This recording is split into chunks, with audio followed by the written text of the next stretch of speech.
Well,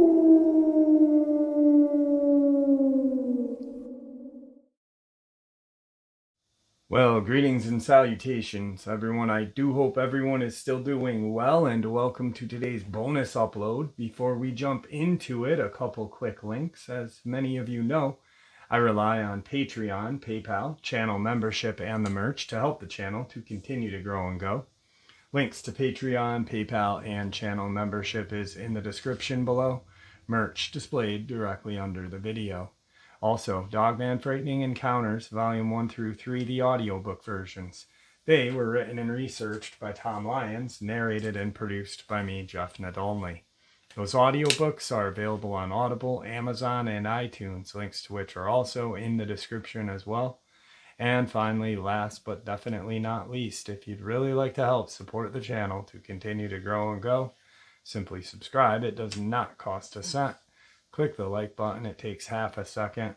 If you don't want to miss out on any of the informative uploads that I put out daily, click the bell icon, and folks, please leave a comment and share the video.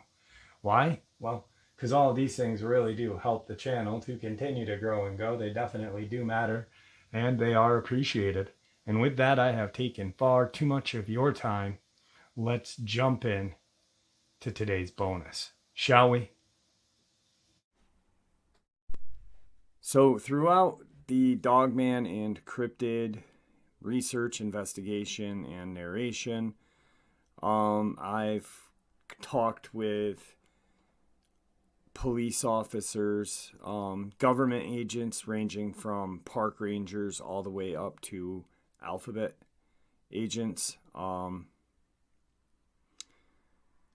tonight, what I have for you all is a file from an FBI agent who was involved in the Dulce underground base and other DUMBs throughout our country. And it is very, very enlightening, but also terrifying that our government knows that these things exist and actually helped create them, but yet say they keep us safe. Here's that transcript / letter. The following is from a secret report released by FBI Special Agent codenamed Jordan, who has been involved with the intrigues taking place near Dulce, New Mexico, and Area 51, Dreamland, Nevada. Among his fellow colleagues within the FBI, Jordan was often referred to as the X-File Man. Jordan claims to be an abductee, whose birth in 1962 was genetically engineered by tall grays that had apparently altered the genetic codes within the ovum of his human mother, who was also an abductee, and infused the genetic coding of the ovum with certain specific genetic characteristics, taken from another female abductee for some undetermined purposes. Although his life was being severely manipulated by the aliens, agents of the Department of the Navy apparently stepped in to counter some of the machinations which the aliens were carrying out, using abductees like Jordan as pawns in a vast game of cosmic chess.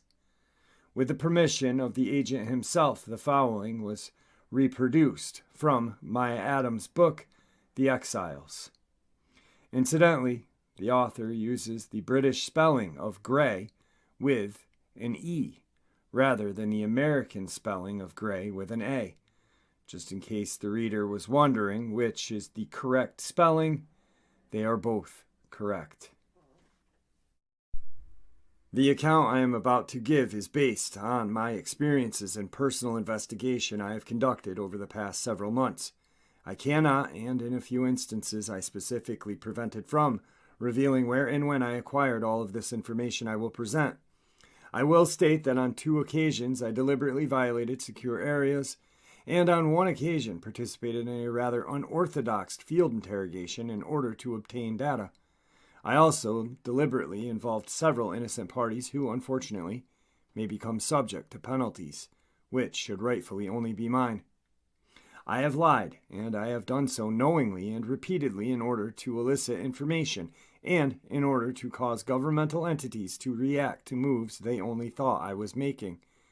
I freely admit that I am guilty of abusing the power of my office and my credentials. I do not apologize for this, but I may soon become subject to administrative or legal consequences of these actions. So be it. At the risk of appearing melodramatic, more dire consequences may also follow.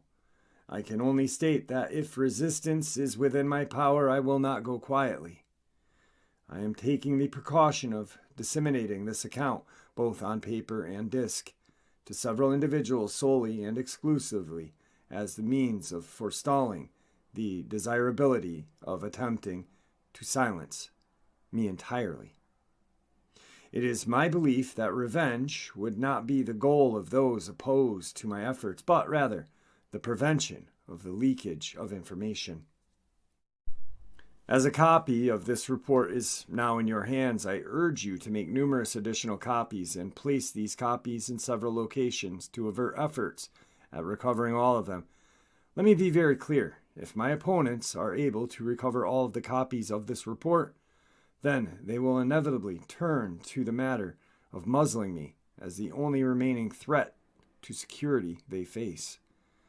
I am firmly convinced that I was abducted by non-human sentinel beings at the age of 6, section deleted, and that my newly surfaced, thanks to Dr. Name Deleted, recollections regarding this incident are reliable and real.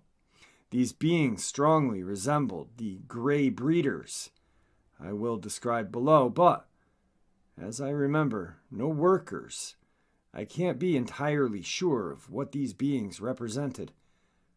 However, I have incontrovertible evidence that the aliens who abducted me as a child have maintained an interest, if not an influence, in my life.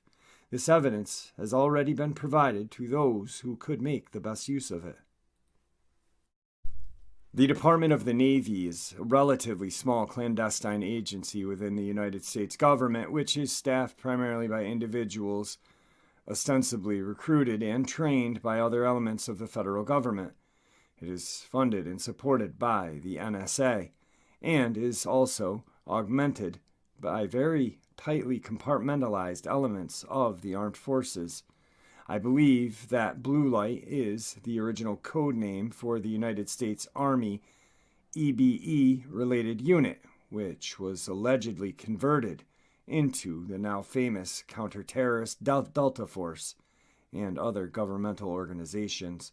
Approximately 1/3 of the Headquarters Division 5 of the FBI is actually a front for DON, Department of the Navy, with at least several dozen headquarters special agents devoted to these matters. Despite its name, the Department of the Navy has very little to do with the actual United States Navy.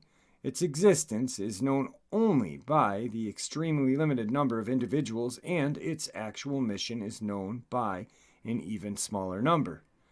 The Department of the Navy's purpose is to direct extraordinary, unique activities in relation to extraterrestrial biological entities, EBEs, and alien technologies, with the primary missions of combating alien operations which are hostile to the national security of the United States, gathering and exploiting alien technologies, and the containment of premature disclosure of information regarding the presence and intentions of the EBEs.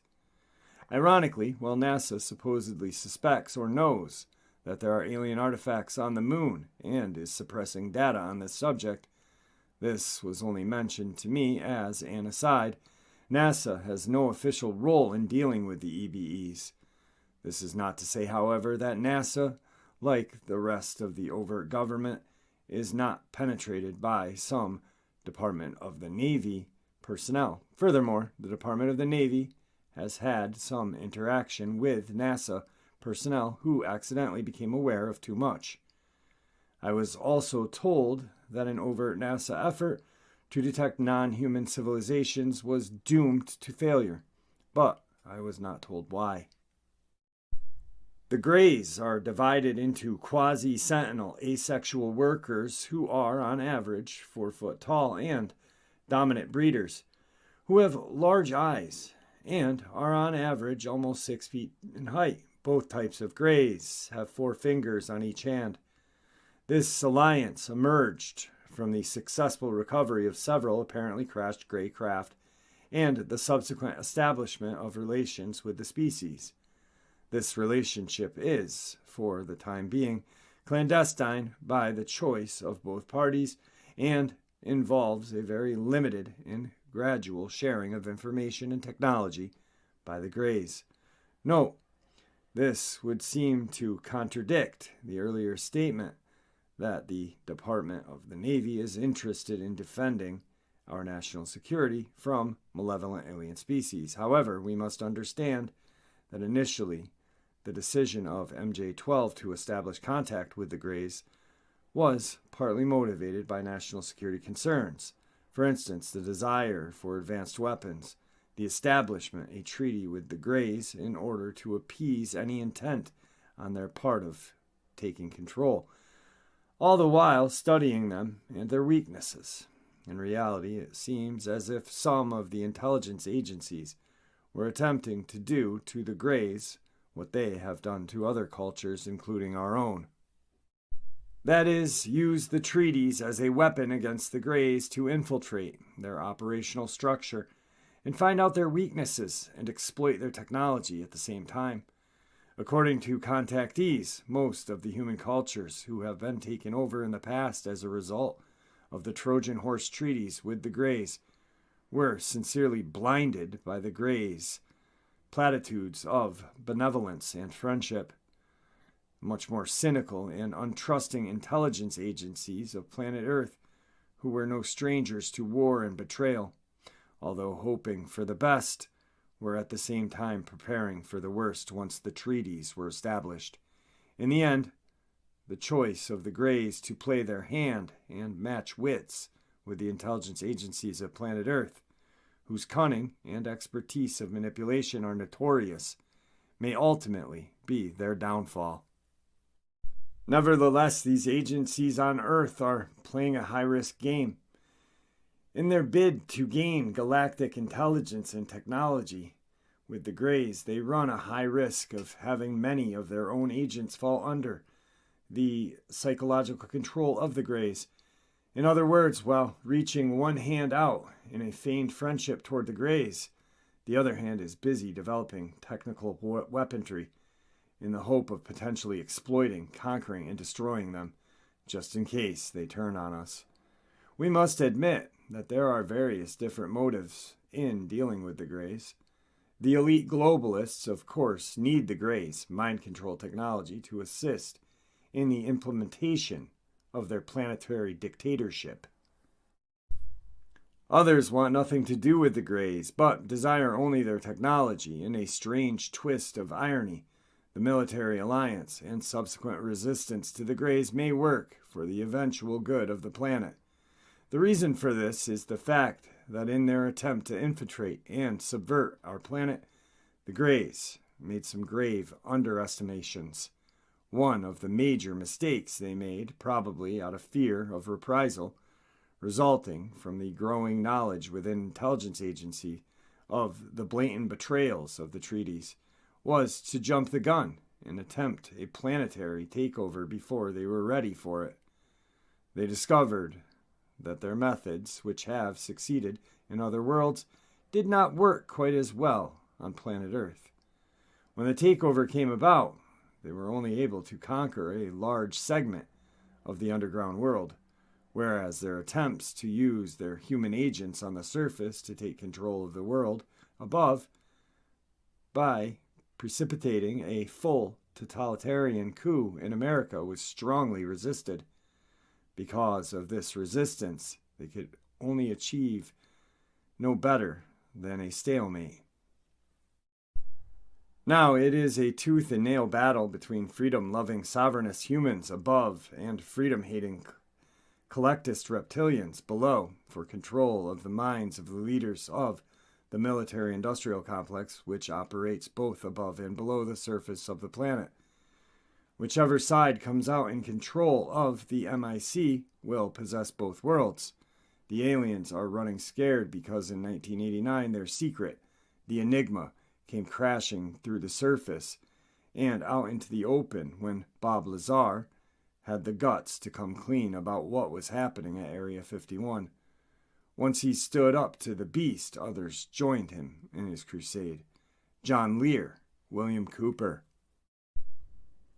Don Ecker, Paul Benowitz, Krista Tilton, Val Valerin, Phil Snyder, Thomas Costello, Jason Bishop, Noro Hawkwana, Bill Hamilton, Agent Yellowfruit, John Rhodes, Michael Lindman, Michael Corbin, Commander X, Jim McCampbell, Robert Morningsky, Colonel Stephen Wilson, Bill English, Jefferson Souza, yours truly, etc., etc.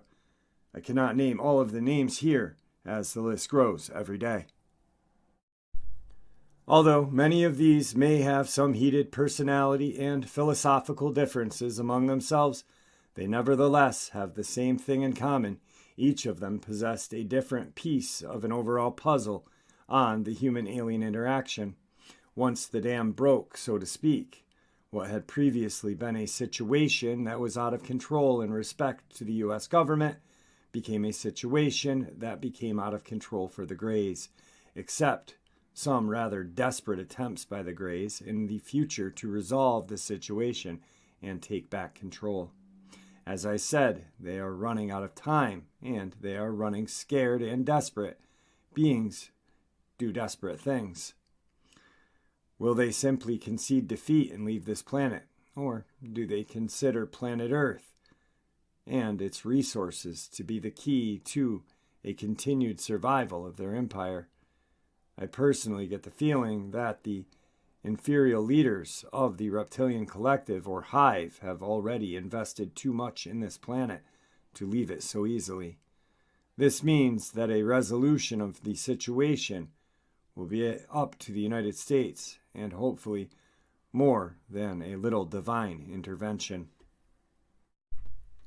With this in mind, one might better understand the seemingly schizophrenic actions of the DON, or Department of Navy, CIA, NSA, MJ-12, and other agencies which are being influenced and contested by basically three different groups with different agendas.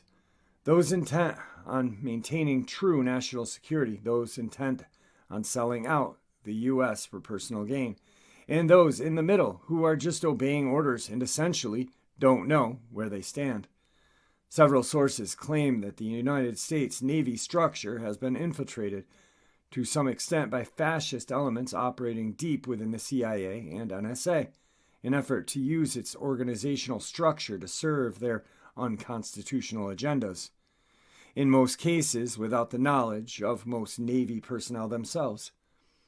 Through misrepresentation of their motives and intentions, these infiltrators have succeeded in gaining support from the Navy personnel for their clandestine activities using the false facade of patriotism or national security, when in reality, many of the joint NSA alien projects have in reality subverted the national security of the United States. Several underground and underwater facilities, at least one underwater facility, is off the Florida coast and has terrestrial access point in South Miami. I and my unseen cohorts have already provided the address to several individuals have been established to support these joint operational activities and to provide a suitable habitat for the EBEs involved. Parenthically, the Multiple Protective Shelter MPS ICBM basing scheme proposed in the early 80s was actually a cover for the construction of 4,600 EBE-related bunkers. This scheme was politically untenable and had to be abandoned.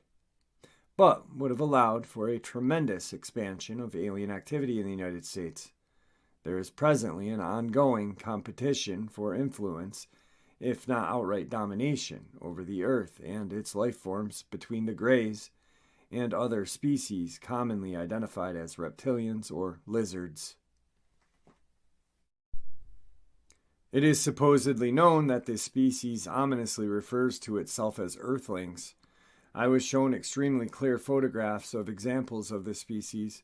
Reptilians appeared human-sized, had 3 toes on each foot, and had notably large mouths, muzzles, with prominent teeth. This competition has resulted in the destruction of several craft both within and without the Earth's atmosphere, and has prompted the development of certain aspects of the United States strategic nuclear forces, as well as the Strategic Defense Initiative. The Department of the Navy conducts extensive surveillance and monitoring of individuals who are unknowingly part of an ongoing program of manipulation of the human gene pool by competing non-human alliances. This manipulation was initially undertaken by the reptilian species, apparently to direct certain human traits in ways favorable to this species. In addition, reptilian efforts have apparently focused on the United States and, to a lesser extent, its allies, due to the United States leading economic and military or military-industrial worldwide. Study has determined that the reptilian efforts in this area amount to long-term genetic sabotage. The reptilians have also been responsible for livestock mutilation and some human abductions for other negative purposes. Strangely, there is some historical connection between the reptilians and the development of nuclear energy, but this was only hinted by my sources. However, the Grey abductions of human subjects have been aimed primarily at the creation of particularly hardy elite hybrid species, which would be initially capable of forming and leading elements of the Grey society, as well as serving a similar role in human society. The hybrids would also be able to survive destructive ecological changes that the Greys believe will take place on Earth in the near future. The hybrids I saw had the appearance of human children, with unusually large heads and eyes, as well as fine, sparse hair. Earlier and unsatisfactory efforts supposedly resulted in a more fetus-like appearance on the part of these hybrids. All hybrids thus far produced are sterile and unable to reproduce. However, all hybrids have well-developed digestive systems. The implantation of bioelectronic devices in proximity to the central nervous system of abductees has been utilized by the Greys for several complementary purposes, but the most important reason is in order to have a more reliable means of mind control at a distance. Such control is necessary in order to facilitate follow-up abductions and in order to prevent male subjects from having voluntary sterilizations. The Department of the Navy has taken a very active and largely successful role in countering reptilian genetic sabotage. However, it is tasked with taking no role other than observation of the Grey abductions to the extent permitted by this group. This results in moral and control problems within this organization. These moral problems have benefited me on more than one occasion, and I strongly believe that governmental conclusion in these activities is unconstitutional. The Greys, like the reptilians, routinely attempt to erase the abduction-related memories of those abducted. One of the most exotic elements of the Grey technology exploited by the Dawn involves the deliberate regulation of human brain activity, including telepathic communication, and propulsive technologies, which include temporal and, for a lack of better term, trans-dimensional facets. Grey biotechnologies are, paradoxically, fundamentally primitive, but have some extremely advanced facets. practically significant is the ability to manufacture synthetic, biological, mechanical entities. I wonder if the so-called men in black, if they exist, are examples of these sort of beings. The conditioning of human brain temporal lobe activity through electromagnetic and advanced medical techniques is used by the Department of the Navy in two primary ways. The most obvious is in the elimination of undesirable memories from the minds of accidental witnesses to gray abduction. In this case, somewhat less reliable electromagnetic means just normally be utilized. The second, but actually more important use for this form of advanced mind control is in the elimination of undesirable memories in the minds of Department of Navy personnel and other knowing participants in government activities relating to EBEs. This latter form of hypnosis is normally done through a more reliable medical or chemical means and is utilized for two reasons. The first reason is actually in the interests of the mental health of certain individuals unable to successfully cope with the unique psychic environment surrounding EBE activities. The second reason to utilize voluntary mind control on the government personnel is to delete information from the minds of these individuals, which could be exploited by either terrestrial and or extraterrestrial. Department of Navy field agents are therefore often referred to as zombies and their units as zombie squads. Voluntary erasings are far more reliable than those imposed upon the subject, especially if there is a surgical component. However, neither technique is absolutely reliable, and therefore, all erasings also include elements of disinformation implanted in the mind of the target or agent, which would tend to render any recall accounts contradictory or otherwise unreliable. Zombies are also programmed against allowing themselves to be hypnotically regressed or otherwise medically examined by unauthorized personnel.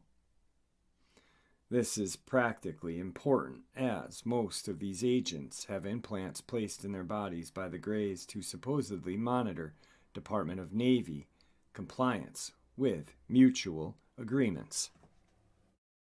Morale among Department of Navy agents is practically impaired by the obvious deterioration of mental and emotional function among these individuals as a result of these psychic interventions.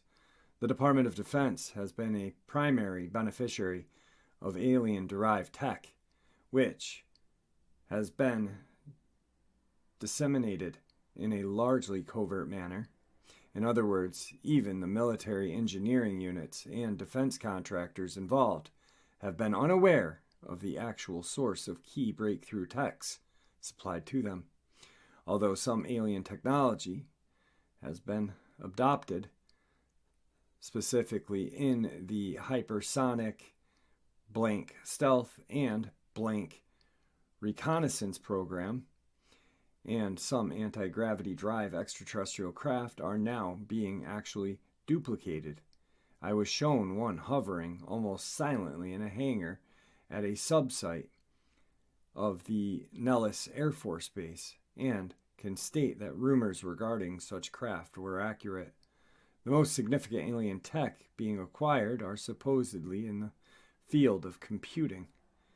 These technologies have provided the United States with a secret, and therefore largely theoretical, technological superiority over other nations.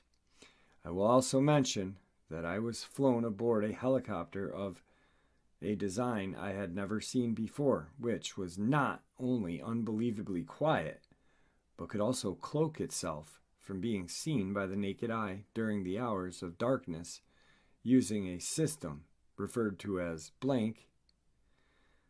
There is also an ongoing program of gradual society conditioning to accept the existence of influence of EBEs in Earth's history.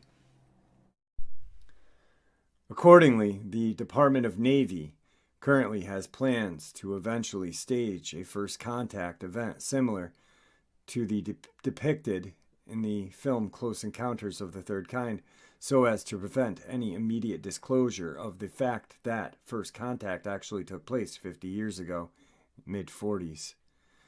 This is only part of the classical psychological warfare program directed at the American people by their own government without appropriate authority.